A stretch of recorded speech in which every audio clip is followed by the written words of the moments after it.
kulanti wacan wanaagsan daawadayaal kusoo dhawaada barnaamij yar oo kooban oo ku saabsan xaaladihii ugu dambeeyay iyo howlgallo ka dhacay qaybo kamid ah gobolka Jubbada Hoose. barnaamijkan intaan ku guda jirno ama faahfaahintan intaan ku guda jirno waxaan eegi doonaa dabcan muhiimadda uu leeyahay howlgalladii saacadii ugu dambeeyay ka socday qaybo kamid ah deegaano ka tirsan gobolka Jubbada Hoose. ciidamada Jubbaland iyo kuwa xooga dalka Soomaaliyeed gaar ahaan ciidanka sida gaarka u tababaran ee danab ayaa howlgal qorsheysan waxa ay ka sameeyeen xalay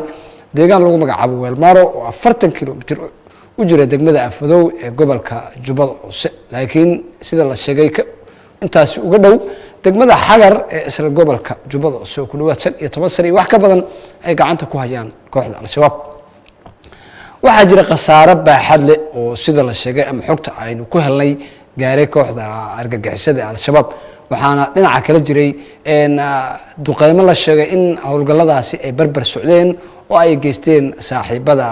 Soomaaliya ka taageera dhinaca la dagaalanka argagixisada. isku soo wada dubo sida xogta aynu ku helayno ku dhawaad 40 kamid ah argagixisada ayay waxyeelo soo gaareen, waxaana la sheegay in halkaasi loogu tagay meydad badan iyo sidoo kale hubkii ay siteen kooxda Al-Shabaab ee markaasi ku sugnaa ama xarunta ku lahayd deegaanka Weelmaro. inta badan sida xogaha aynu ku helayno isla markaana ilo si xog ogaal ah arrimahaasi nooga xog ogaalsan ay noo sheegeen deegaankan wuxuu istiraatiiji u ahaa kooxdaasi muddooyinka ugu dambeeyay, waana meelo kamid ah deegaano inta badan ay ka diyaariyaan isla markaana ay ka askumaan howlgallada markaasi ay isku dayaan ay ku qaadaan qaybo kamid ah fariisimaha ciidamada kala duwan ee gobolka Jubbada Hoose ku sugan. laakiin saraakiisha ciidamada xooga dalka iyo kuwa Jubbaland oo goor aynu la xiriirnay waxay noo sheegeen in tani ay tahay tallaabo hore loo qaaday oo muhiim u ah marka laga hadlay dhinaca istiraatiijiyadda dagaalka wajiga labaad ee howlgalka ka dhanka kooxda Al-Shabaab ee la doonayay in markaasi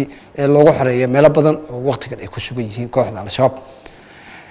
goordhow oo aynu markaasi khadka taleefanka kula xiriirnay qaar kamid ah saraakiisha hogaaminaysa howlgalkaasi xalay dhacay ayaa sheegay in halkaasi ugu tageen dhalinyaro yaryar oo markaasi la marin habaabiyey oo ka tirsan kooxda, waxaana la sheegay in ay taasi keenayso ama ay caddeyn u tahay warar goor sii horreysay soo baxayay oo sheegaya in Al-Shabaab ay inta badan xoog ku haystaan wiilal yaryar oo mustaqbal isla markaana doonayay in ay dabcan dadkooda iyo dalkooda ay markale dib ula midoobaan balse si qasab ay ku haystaan. isla howlgalladaasi ayaan ku guda jirnay warar kale ee naga soo gaaraya qaybo kamid ah gobolka Jubbada Hoose gaar ahaan deegaanada ay wax ka dhaceenna waxaa jira in ciidamo ka tirsan kuwa Jubbaland iyo kuwa xooga dalka oo maalmahanba halkaasi howlgallo ka waday ay kaabiga ku hayaan degmada Xagar ee gobolka Jubbada Hoose, waxaana la sheegay in degmadan ku dhawaad 15 sano ay gacanta ku hayeen isla markaana ay ka talinayeen kooxda argagixisada Al-Shabaab. ciidanka oo ka baxay degmada Afmadow ayaa gacanta mariyay deegaano badan oo ay khawaarijtu fariisimo ku lahaayeen isla markaana ay ku dhibaateyn jireen shacabka qaybihiisa kala duwan isla markaana inta badan fariisimo u ahaa, waxaana ciidanku ay hadda kaabiga ku hayaan degmada Faca Weyn ee Xagar oo istiraatiiji ahaan muhiim u ah Jubbaland. xogaha aynu helayno ayaa sheegaya in saacadaha soo socdo ay suurtagal tahay in ciidamadu ay si toos ah gacanta ugu dhigaan degmada Xagar ee gobolka Jubbada Hoose, waana tallaabo muhiim ah oo dabcan waqtigan ku soo aadaysa xilli yacni ay aad baahi weyn ugu qabto Jubbaland inay dib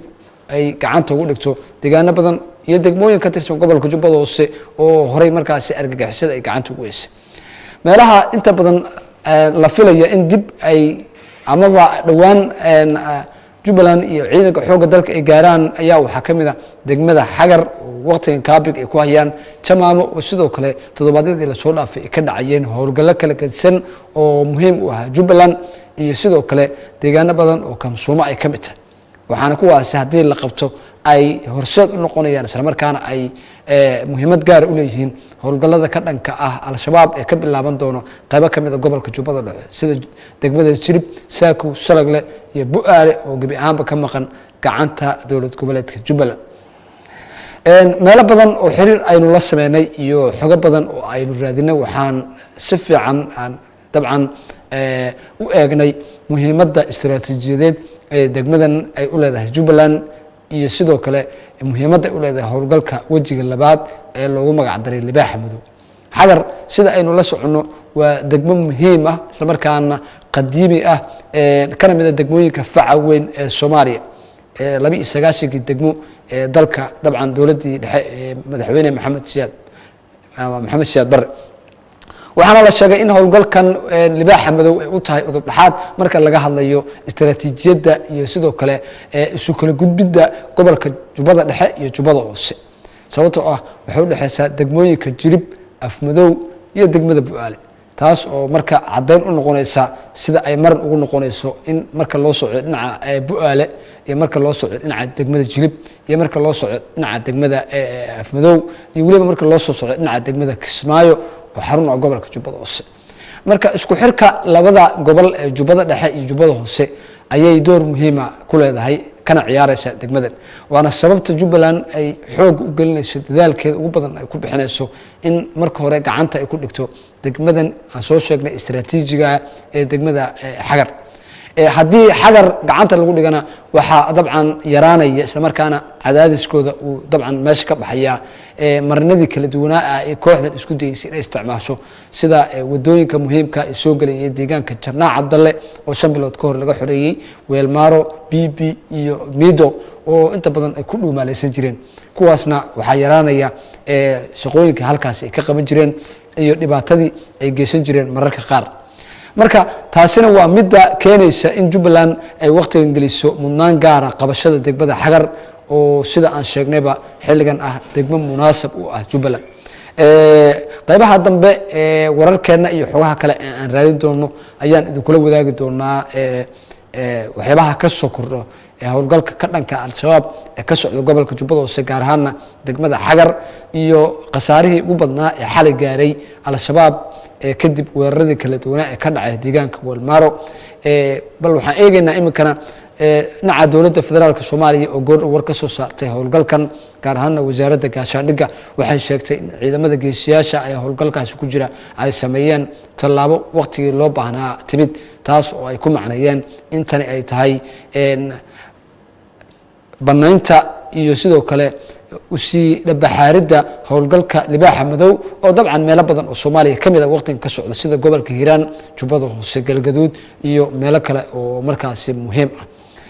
wasiirka gaashaandhigga oo bartiisa Facebook ku soo qoray qoraal yar oo kooban ayaa waxa uu amaanay howlgalkaasi ay sameeyeen ciidamada Jubbaland iyo kuwa xoogga dalka oo garab ka helaya saaxiibada Soomaaliya ka caawiya dhinaca la dagaalanka al-shabaab gaar ahaan duqeymaha markaasi gaagaaban ee inta badan dhibaatada lagu gaarsiiyay al-shabaab wixii soo kordha daawadayaal barahana bulshada ayaan goor idin kula wadaagi doonaa xogo intaasi ka badan waxaan rajaynaynaa inaan raadino anagoo si toos ah ula xiriiri doona saraakiisha hogaaminaysa howlgalkan iyo dabcan dhaqdhaqaaqyada ka socda duleedka bari ee degmada Xagar ee gobolka Jubbada Hoose waxaan idinkaga tegayaa sidaas iyo amaanaan